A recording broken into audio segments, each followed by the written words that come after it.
Hey, I'm so glad you're here with me again. Today for our hand washing practice, we are going to use Robin in the Rain, that song that we learned last time.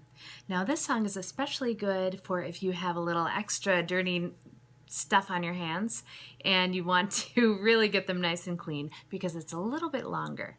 So let's begin. First we turn on the water, get our hands a little bit wet, turn off the water, and add some soap. All right, here we go. Robin in the rain, what a saucy fellow. Robin in the rain, mind your socks of yellow. Running in the garden on your nimble feet, digging for your dinner with your long, strong beak. Robin in the rain, you don't mind the weather. Showers always make you gay. Bet the worms were wishing you'd have stayed at home, Robin, on a rainy day. Great. Let's turn on the water. Rinse off that soap. Turn off the water. And, of course, dry really well. Now your hands are nice and clean. So since we did Robin in the Rain a couple days ago, I've been thinking more about the music that birds bring to our lives, right? All sorts of different kinds of music with their different calls. And it reminded me of a couple different bird instruments that we have here at our home. The first is this little owl whistle that I think I showed you a couple times ago. And I just love the sound that this owl whistle makes.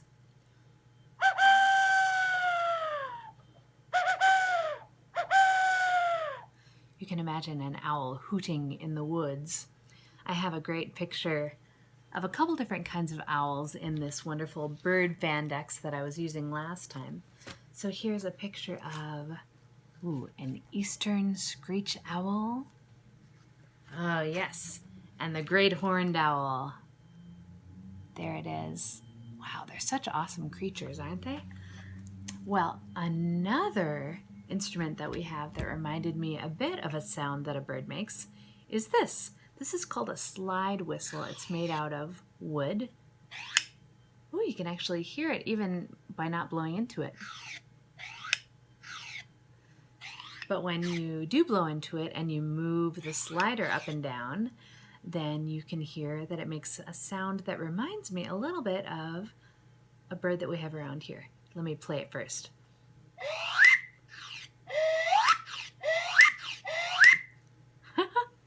We have this funny bird called a mockingbird, and I actually really love it. And mockingbirds are so interesting because they can make over 200 different sounds, right? And they're known especially for being able to imitate other sounds in their environment. So they can imitate cats, they can imitate car alarms, crickets, all sorts of different things. But then they also know how to make really beautiful music as well. Some people aren't too fond of mockingbirds because depending on what season it is, they also can be quite noisy even in the middle of the night. So in spring and summer, that's usually when it is. But anyway, this is the mockingbird, and I really like them. I like their songs. So mockingbird. And so when I was thinking about all of these different sounds that birds make, it reminded me that there are so many songs that people have written about birds. So I thought it'd be fun to share some with you today. And, you know, another bird that makes a very distinct sound is a kookaburra. Has anyone ever heard of a kookaburra before? Yeah, kookaburras live in Australia and New Guinea, and they are known for this laughing sound that they make.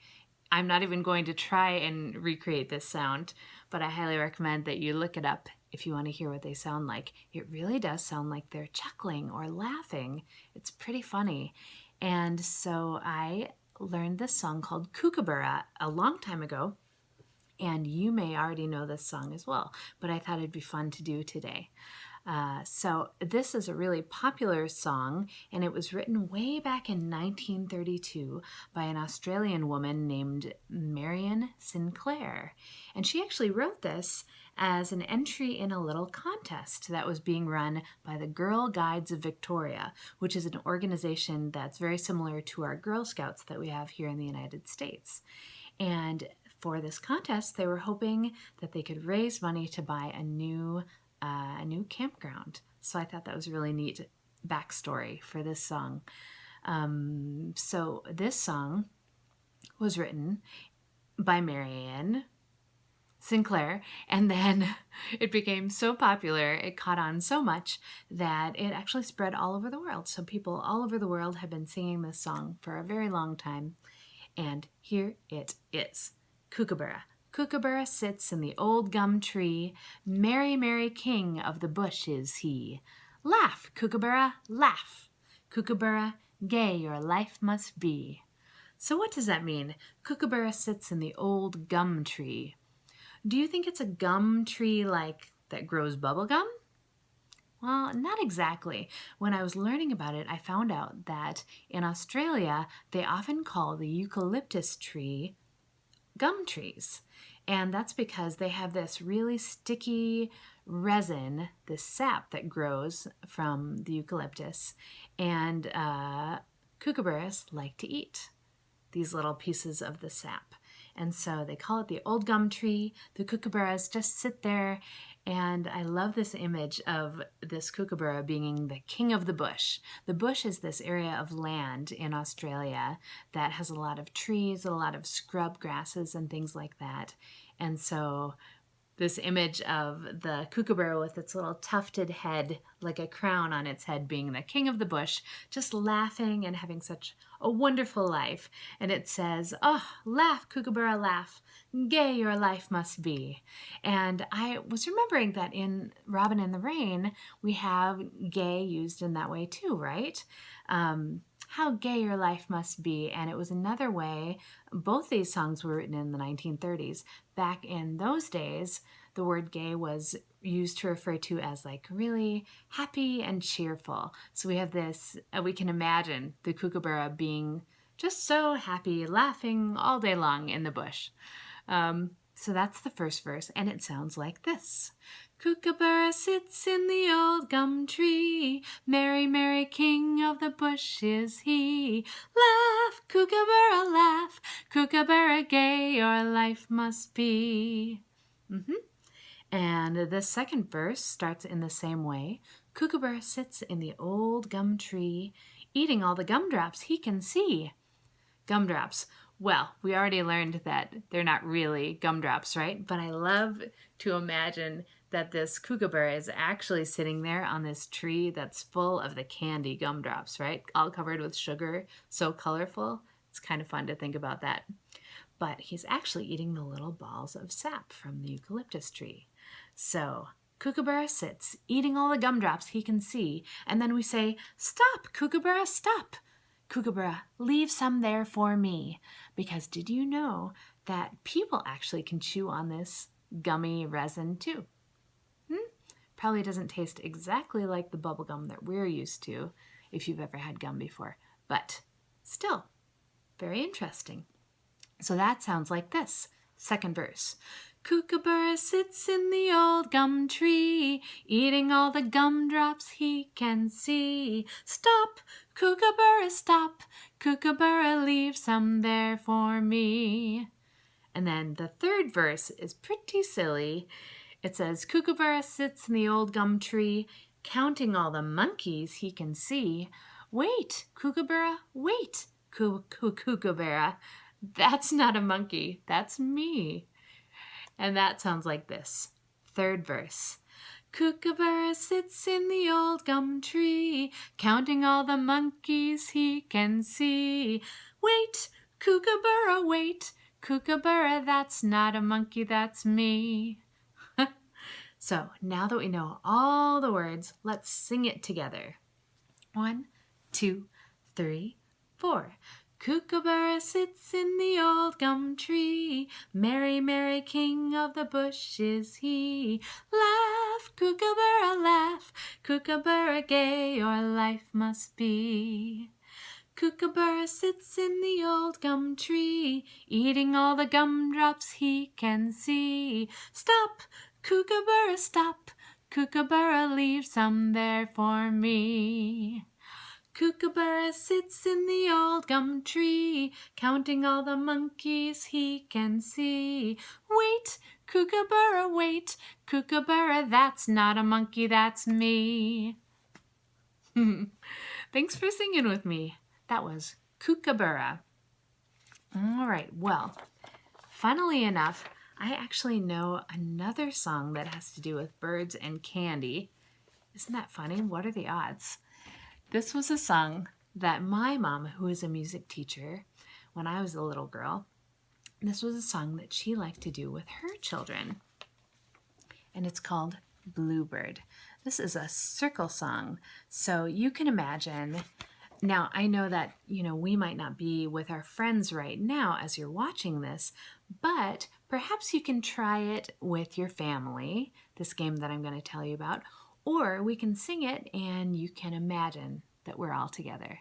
So the way this circle song works is that all the children would sit in a circle and then one person would pretend to be the bluebird. And so this bluebird is flying in and out, weaving his or her way around the circle. So let's say they're going like this, do, in and out of the different children in the circle. And then by the end of this little verse that we're going to sing, they stop next to somebody. All right, so it sounds like this.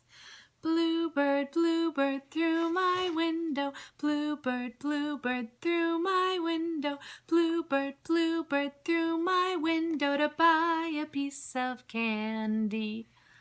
Why is a bird buying candy? I don't know, but I like it anyway.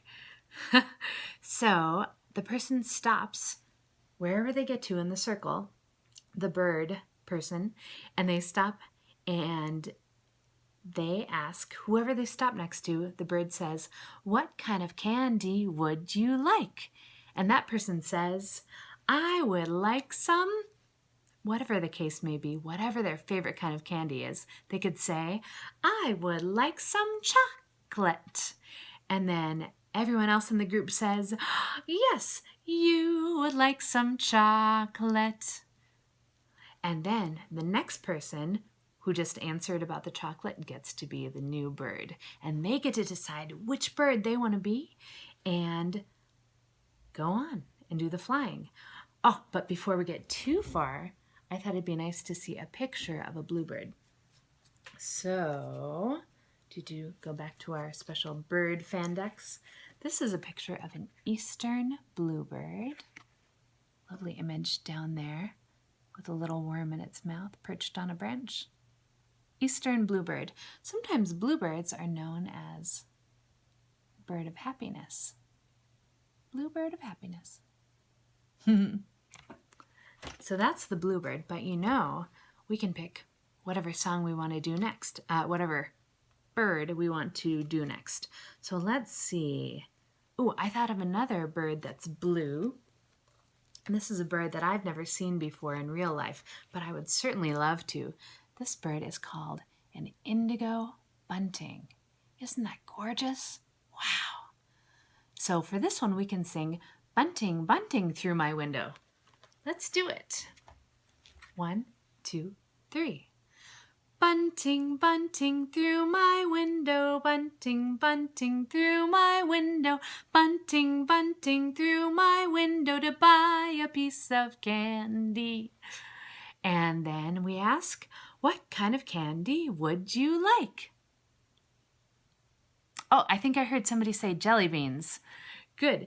So that person can say, "I would like some jelly beans." And then we all say, "Yes, you would like some jelly beans." Great. Well, candy's delicious, but in our school, we like to focus on other foods that are just as delicious, but maybe a little bit more healthy for you. So let's see, what could we sing about the bird helping us with instead of buying candy that might be a little bit more healthy? Oh, I know. The bird could fly in our window and help us make some soup. Because why not, right?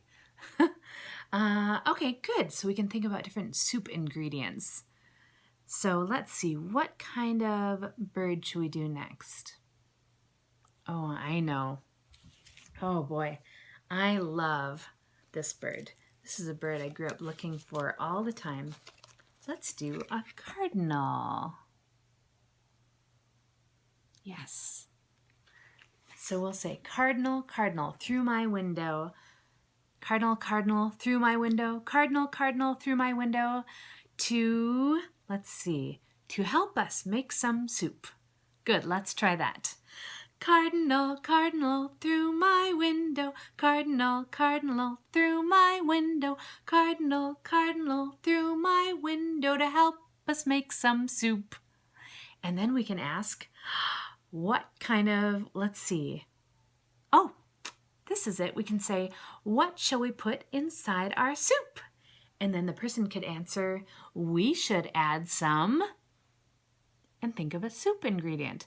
So let's see, how about carrots? They can say, we should add some carrots. And then we all say, yes, we should add some carrots.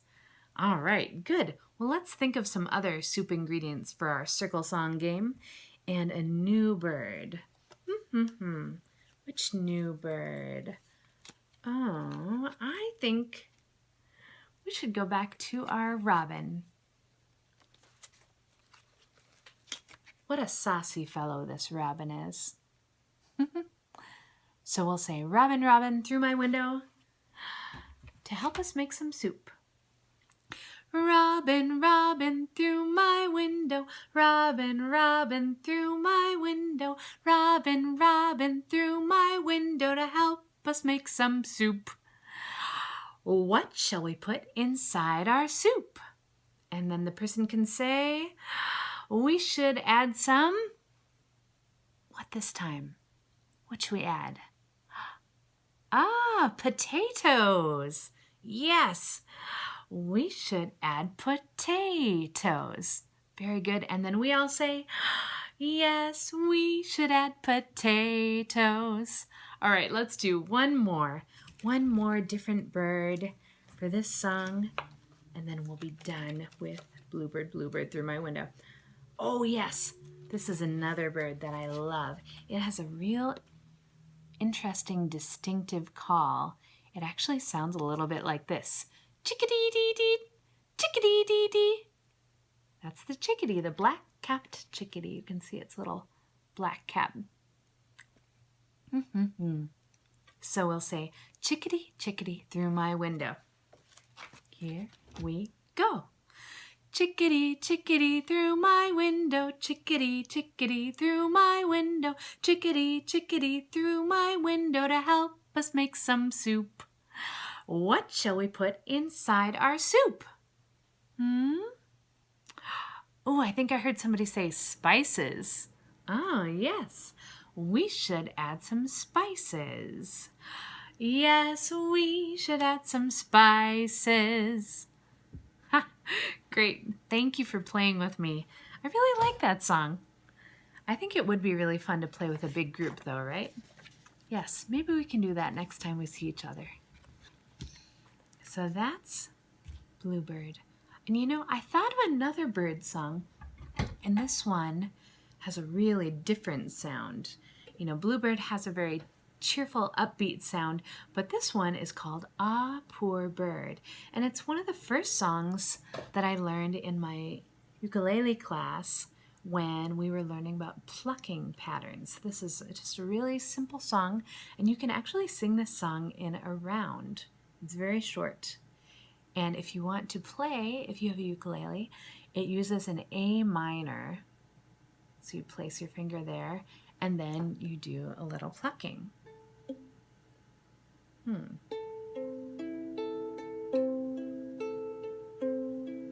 Sounds like this.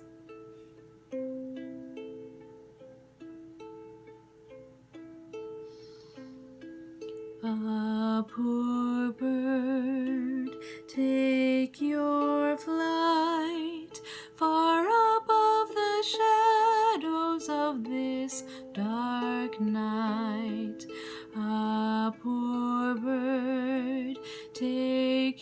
your flight far above the shadows of this dark night.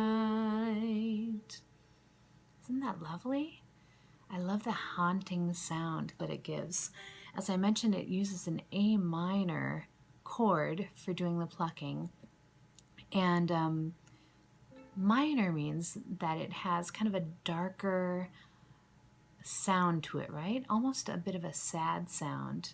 And I think it's really neat. This is such a simple little folk song, and like many folk songs, there are lots of different versions of it. So those words that I sang are the ones that I know, but other people might have other versions of the words as well.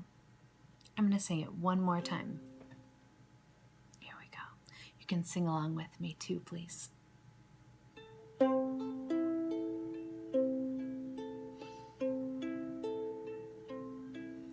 A poor bird, take your flight far above the shadows of this dark night. A poor bird, take your flight far above the shadows of this dark night. Well, I thought it would also be nice today to share some more of our peace and harmony in all the world. Now, we had some other really wonderful suggestions for things that we can sing to the world when I met with the children I think it was last week. Yes. And one of the suggestions that somebody made that we could sing to the world is grace and courtesy.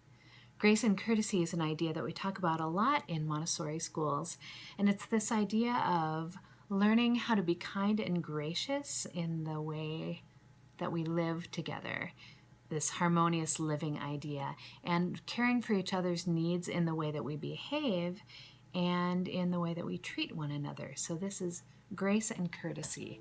Let's sing grace and courtesy in all the world.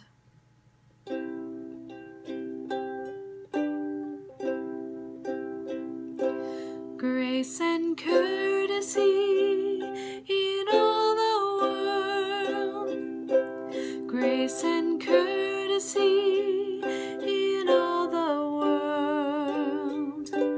Grace and courtesy in all the world. Grace and courtesy.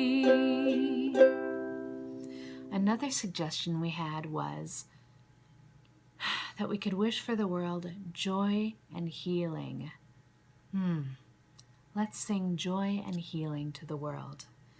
1, 2, 3.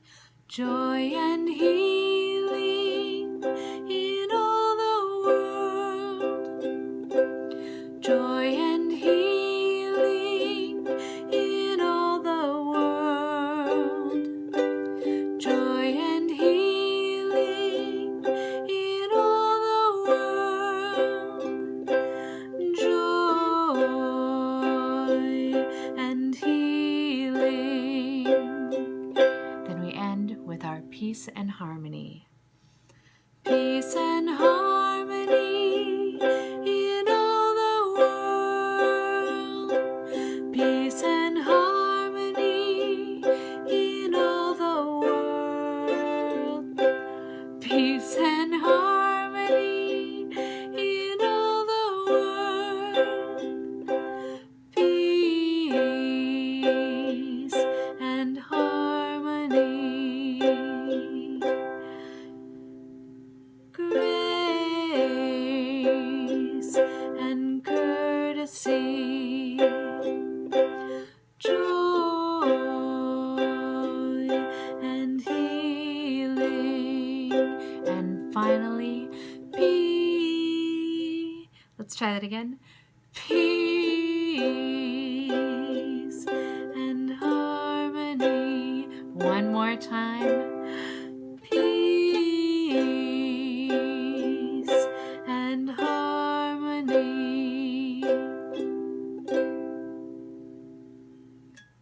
for our question of the day today. The question is, if you could fly like a bird, where would you fly?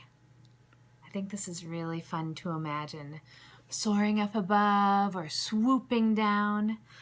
You know, I learned that there is a bird called an Arctic tern, T-E-R-N, tern, and this bird has the longest migration of any other bird on the entire earth. And this bird is so amazing. They actually fly about 56,000 miles every year from pole to pole of the earth. So in the north from Greenland all the way down to the Weddell Sea near Antarctica.